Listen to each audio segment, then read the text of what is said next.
আসসালামু আলাইকুম প্রিয় শিক্ষার্থীবৃন্দ, আশা করি সবাই ভালো আছে।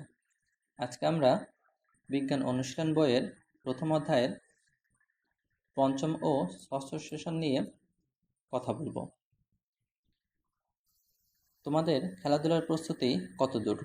দৌড়, ভার নিক্ষেপ সহ বিভিন্ন খেলার প্রস্তুতি তো নিয়েছ।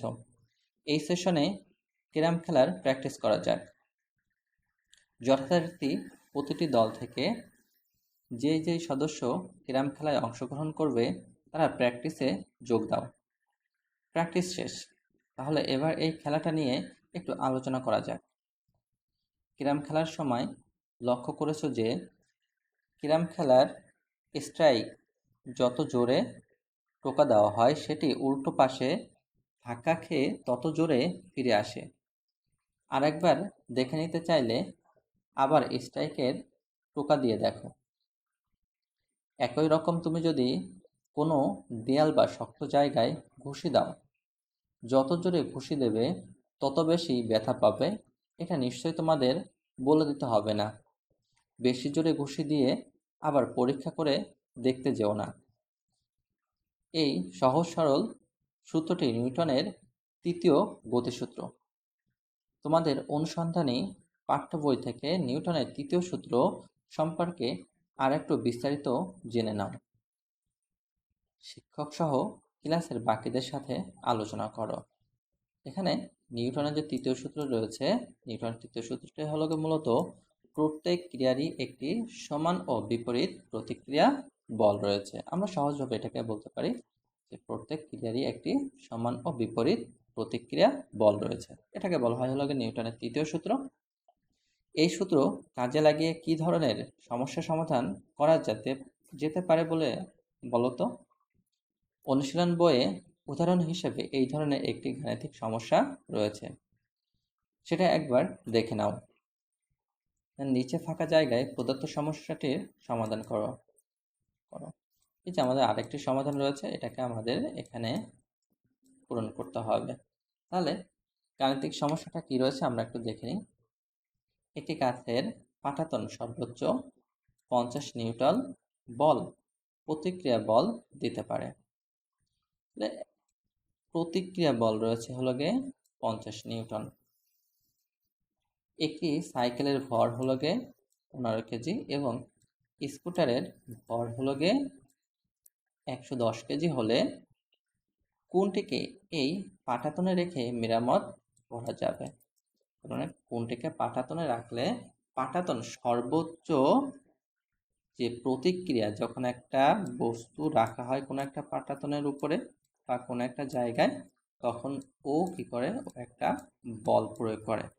এখন আমরা নিউটনের তৃতীয় সূত্র থেকে একটু আগেই জেনেছি যে নিউটনের তৃতীয় সূত্রটা হলো প্রত্যেক ক্রিয়ারই একটি সমান ও বিপরীত প্রতিক্রিয়া। তার মানে আমরা যখন নিচের দিকে কোনো একটা বল প্রয়োগ করতেছি, নিচের থেকে ঠিক এই পাটাতনটাও আমাদের ঠিক বিপরীত দিকে সমপরিমাণ বল প্রয়োগ করবে। তার মানে আমি যদি কোনো একটা পাটাতনকে এখানে 500 নিউটন বল প্রয়োগ করি, তাহলে এই পাটাতনও আমাকে সমপরিমাণ মানে 500 নিউটন বল প্রয়োগ করবে, কিন্তু এর বেশি ও প্রয়োগ করতে পারবে না।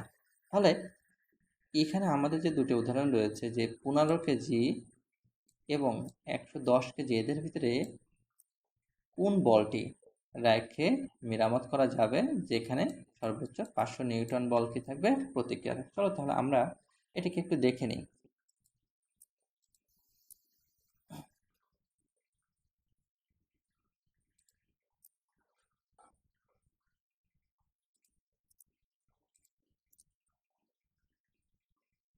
প্রথমে আমরা সাইকেলের ভরের ক্ষেত্রে যদি আসি, তো সাইকেলের ভর ছিল হলো 15 কেজি। তাহলে ভর যদি হয় 15 কেজি, তাহলে তার ওজনটা কত?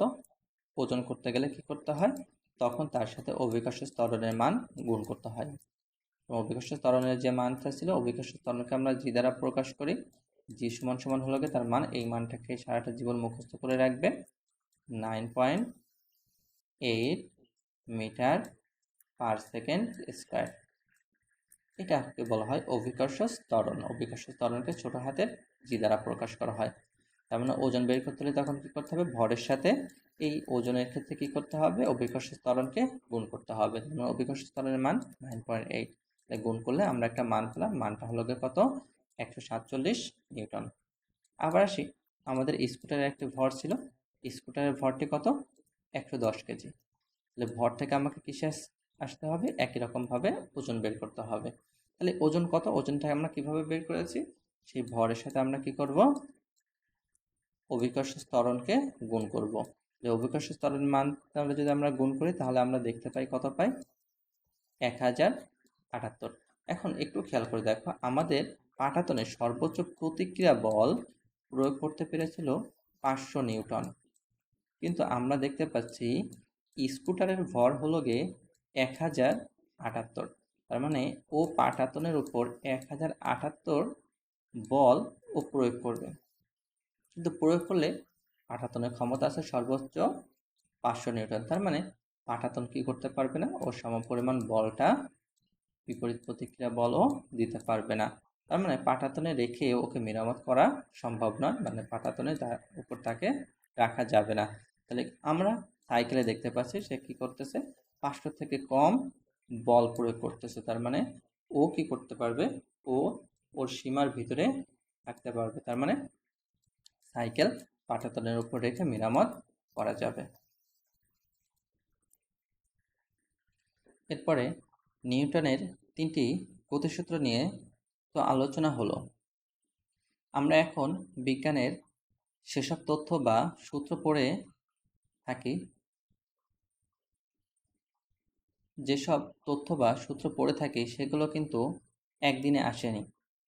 যেমন ধরো, একটু আগেই তোমরা জেনেছ 4 রকম মৌলিক বলের কথা, যার মধ্যে একটি হচ্ছে মহাকর্ষ বল। এই মহাকর্ষ বলের ধারণাটা কেমন, সেটা নিয়ে বিজ্ঞানীরা দীর্ঘদিন ধরে গবেষণা করেছেন। পৃথিবী কেন সূর্যকে কেন্দ্র করে ঘোরে, আবার গোলাকার পৃথিবীর উপর থেকে কেন কোনো কিছু পড়ে যায় না, চাঁদ কিভাবে নির্দিষ্ট কক্ষপথে আটকে থাকে, এ সকল প্রশ্ন নিয়ে বিজ্ঞানীরা বহু বছর ধরে মাথা খাটিয়েছেন। অনেক অনেক পরে স্যার আইজাক নিউটন মহাকর্ষ বলকে ব্যাখ্যা করেন। তিনি এও বলেন, যে কারণে আমরা উপর আমরা উপর থেকে ধূপ করে পড়ে যাই, সেই কারণেই সেই একই বলের কারণেই পৃথিবী ও অন্যান্য গ্রহ সূর্যকে কেন্দ্র করে ঘোরে। তোমাদের অনুসন্ধানী পাঠ বই থেকে মহাকর্ষ বল, নিউটনের মহাকর্ষ সূত্র এবং ওজনের ধারণা সম্পর্কে বিস্তারিত পড়ে নাও। শিক্ষক সহ ক্লাসের অন্য বন্ধুদের সাথে আলোচনা করো।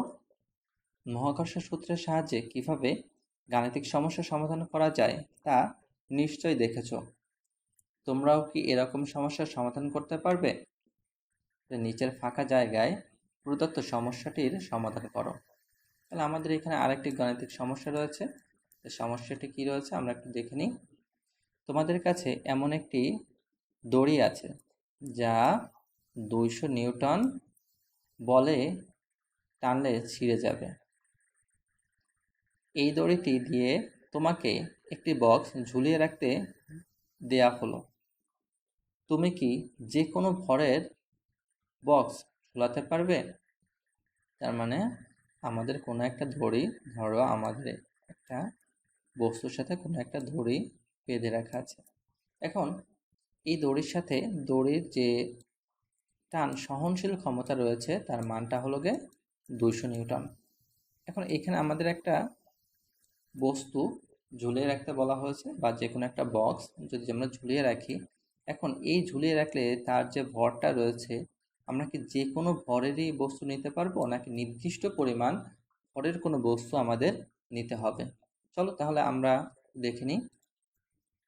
দেখো এখানে আমাদের কি রয়েছে, বল বল হলো গিয়ে আমরা এফ দ্বারা প্রকাশ করি, বল হলো গিয়ে 200 নিউটন রয়েছে, এবং অভিকর্ষ ত্বরণ হলো গিয়ে জি, 9.8 মিটার পার সেকেন্ড স্কয়ার।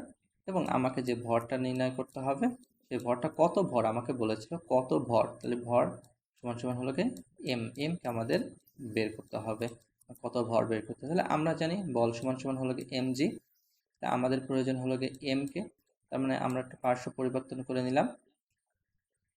আমাদের প্রয়োজন এম, তাহলে জি আমাদের প্রয়োজন নাই, জিকে আমরা সরিয়ে ফেললাম, জি গুণ আছে, এপাশে আসলে দেখা যাচ্ছে ভাগ হয়ে যায়।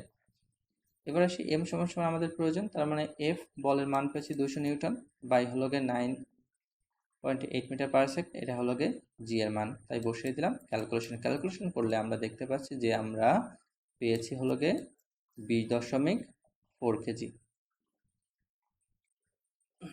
আমরা পেয়েছি 20.4 কেজি। এখন তার মানে আমরা এই যে দড়ির সাথে যে বস্তুটাতে ঝুলিয়েছিলাম, এই বস্তুটির ভর সর্বোচ্চ কত হতে পারবে? 20.4 কেজি। মানে এর বেশি যদি হয় তাহলে কি হবে? দড়িটি ছিঁড়ে যাবে, কিন্তু এটার কম বা এইটার পর্যন্তই কি করতে পারবে? দড়িটি এই পরিমাণ বল সহনশীলতা রয়েছে।